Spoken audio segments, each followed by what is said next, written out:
Nous venons de voir un exemple de calcul des coefficients et des points de la méthode de Legendre dans le cas linéaire. Maintenant, nous allons voir dans le cas où n égale 2 ce qui se passe.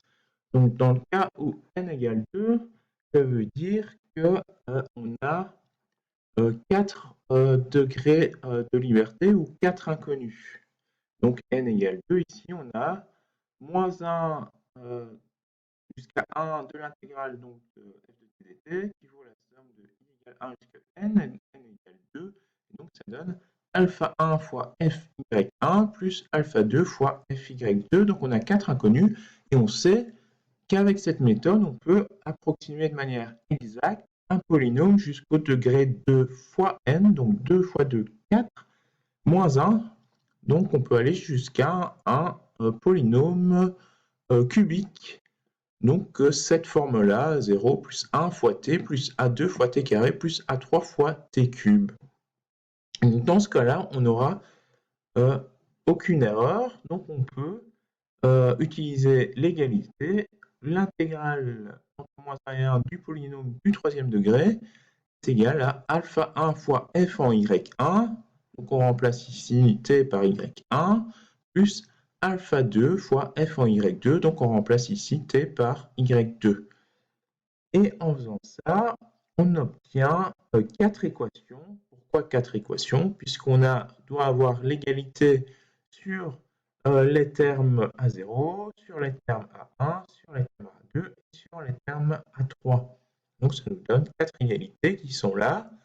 On résout notre système, on a 4 équations, 4 inconnues, et on trouve comme solution alpha 1 égale 1, alpha 2 égale 1, y1 qui vaut moins 1 sur racine de 3, et y2 égale à 1 sur racine de 3. Donc, si f est un polynôme de degré strictement inférieur à 2 fois n égale 4, on peut simplement calculer l'intégrale d'une fonction f de t entre moins 1 et 1 comme étant la valeur de f en moins 1 sur racine de 3 plus f en 1 sur racine de 3. Très simplement. Et on peut faire ça pour toute valeur de n. Donc, si on a n égale 1, ça va être parfait pour une fonction linéaire. Pour n égale 2, ça va être parfait pour, quand je dis parfait, ça veut dire que l'erreur est nulle pour une fonction cubique. Pour n égale 3, pour une fonction quantique, donc un polynôme avec un degré 5. Le polynôme de Legendre à utiliser, ça va être ce polynôme-là. Ça veut dire quoi? Ça veut dire que on regarde les racines de ces polynômes et on obtient directement en quelle valeur on doit évaluer notre fonction f pour obtenir la valeur de l'intégrale. Donc on a vu ici, on obtenait moins 1 sur racine de 3, 1 sur racine de 3, c'est bien ce qu'on a ici. Les racines de ce polynôme ici sont bien 1 sur racine de 3 et moins 1 sur racine de 3. Ici, voilà ce qu'on obtient avec une fonction quantique. On obtient ce polynôme de Legendre qui a pour racine x égale 0 et plus ou moins racine de 3 cinquièmes.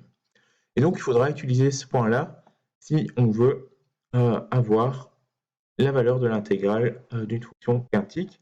Maintenant, pour obtenir les coefficients, il y a une autre formule que je vous ai mis ici.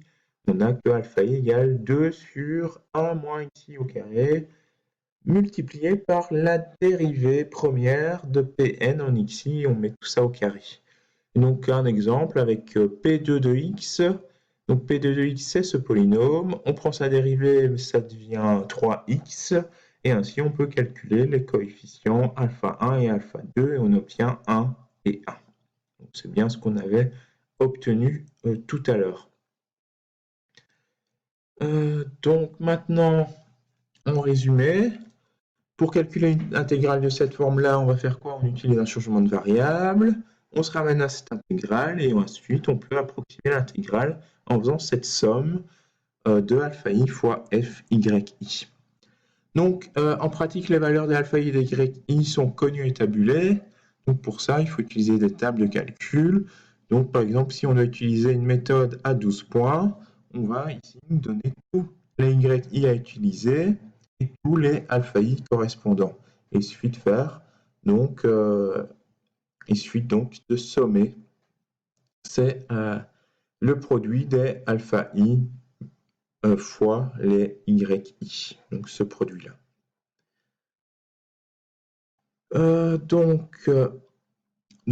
Ce produit donc entre les alpha i et l'image par la fonction f des yi.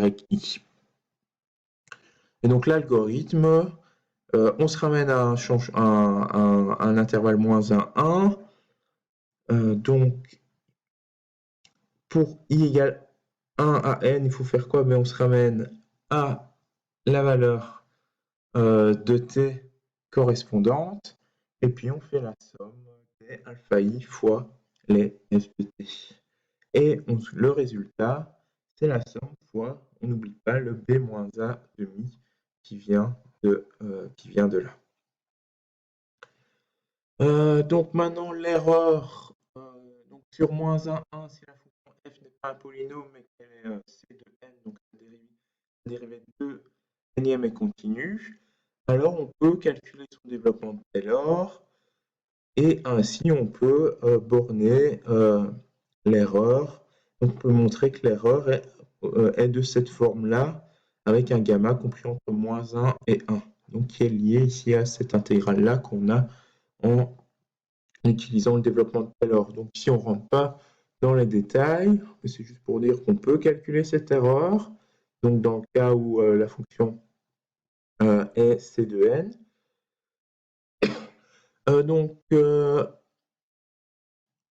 Sur AB, on effectue le changement de variable, puis après on peut calculer cette erreur-là. Et la méthode est d'ordre de n, c'est-à-dire qu'elle est exacte, qu'on n'a pas d'erreur si f est un polynôme de degré strictement inférieur à 2n. Donc un exemple, si on utilise la fonction f de x 1 sur racine de 1 plus cos x, en calculant notre somme, on obtient cette valeur-là, alors que la vraie valeur, c'est cette valeur-là. Donc on voit que l'erreur est très faible. On a jusqu'ici, on a 0,9, 0,9 qui est bon, 61 qui est bon, c'est vraiment... On va jusqu'à ces termes-là, c'est correct. Par contre, ici, si on veut calculer la racine de x, là, l'erreur est beaucoup plus élevée. On explique ça parce que racine de x n'est pas dérivable en 0. Et donc, ça crée une erreur beaucoup plus élevée. Ici, on doit se ramener entre 0 et 2, puisque racine de x n'est pas connue en moins 1, en moins 1. On peut uniquement dériver à partir... racine de x n'est connue qu'à partir de valeurs positives. Et on peut donc utiliser ce type de méthode pour d'autres formes d'intégrales. Par exemple, si on a une fonction w de t fois une autre fonction f de t, donc ce w, c'est une fonction positive qu'on appelle poids, et on va pouvoir appliquer ce même type de méthode, mais les polynômes que l'on va utiliser vont être différents. Ici, on doit utiliser ces polynômes-là, la place des polynômes de Legendre. Si on a donc ici une fonction f de t fois une autre fonction ici qui est racine de 1 moins t carré. Donc si ce poids a cette forme-là, il faut utiliser tel type de polynôme. Si les poids sont différents, par exemple si on a exponentielle de moins t fois f de t, on a d'autres polynômes à utiliser. Donc il faut calculer la racine de ces polynômes et les coefficients correspondants pour obtenir donc les alpha i et les f de y. Après, on peut encore accélérer la méthode en augmentant le nombre de points de Gauss, mais ça ne va pas toujours être très efficace. En divisant l'intervalle d'intégration en plus petits intervalles. Donc, chaque intervalle, on va diviser chaque intervalle en sous-intervalles et on va calculer séparément chaque petite intégrale. Donc, chaque intégrale sur chaque sous-intervalle. Donc, ça permet d'améliorer l'erreur, donc l'erreur qui est ici, ça permet de diminuer encore plus l'erreur. Le cas des intégrales impropres, donc parfois on ne peut pas utiliser directement ces méthodes pour le calcul de l'intégrale d'une fonction. Donc si une borne de l'intégrale est infinie, ou si la fonction n'est pas définie sur l'une des bornes, par exemple log en 0, on ne peut pas le faire. Si la fonction n'est pas dérivable sur l'une des bornes, dans ce cas, qu'est-ce qu'on fait? On va essayer de nouveau de séparer l'intégrale en une somme de plus petites intégrales. Donc on fait la somme, l'intégrale entre 1 et plus l'infini de 1 sur t carré. Donc on va plutôt faire la somme de k égale à 0 jusqu'à l'infini de plus petites intégrales. Donc ici on va faire, quand k vaut 0, bon, on aura l'intégrale de 1 jusqu'à 1 jusqu'à 11. Quand k égale 2, on aura donc k égale donc quand k égale à 0, on est entre 1 et 11. Quand k égale 1, on est entre 11 et 21, etc. Donc on fait la somme de tout ça pour atteindre l'infini. Ou alors pour le log, ici, ça va être entre 2 exposants moins k moins 1 et 2 exposants moins k.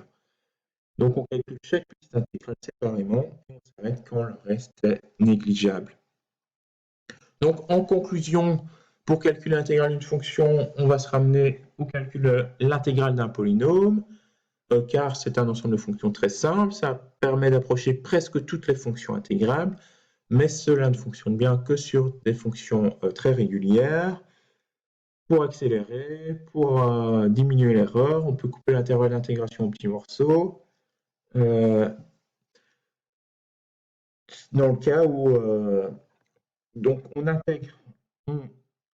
crée des sous-intervalles pour accélérer la convergence, ou quand l'intégrale est propre, ou si la fonction n'est pas assez régulière, donc non dérivable. Donc voilà pour cette présentation sur les méthodes d'intégration numérique. Ce qu'on peut regarder maintenant, c'est le TP rapidement. Donc le TP qu'il faut réaliser. Donc le TP qu'il faut réaliser, ce sera un calcul d'intégrale. C'est l'application de la fonction de la méthode des trapèzes et puis l'application de la méthode de Simpson. Donc on utilise une parabole pour approximer, donc un ensemble de paraboles pour approximer notre intégrale. Donc il faut calculer cette intégrale avec ces deux méthodes-là, avec 65 points. Et il faudra donc comparer l'erreur obtenue avec la méthode des trapèzes et la méthode de Simpson. Ensuite, on effectuera un changement de variable pour se ramener à une autre fonction.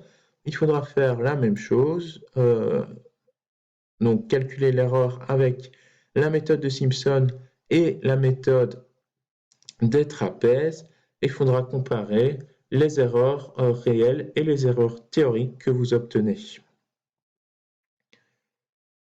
Donc voilà pour ce cours et ce TP sur les méthodes d'intégration numérique. Donc le prochain cours sera sur, et ce sera le dernier, sur les méthodes pour résoudre des équations différentielles. Merci, à bientôt.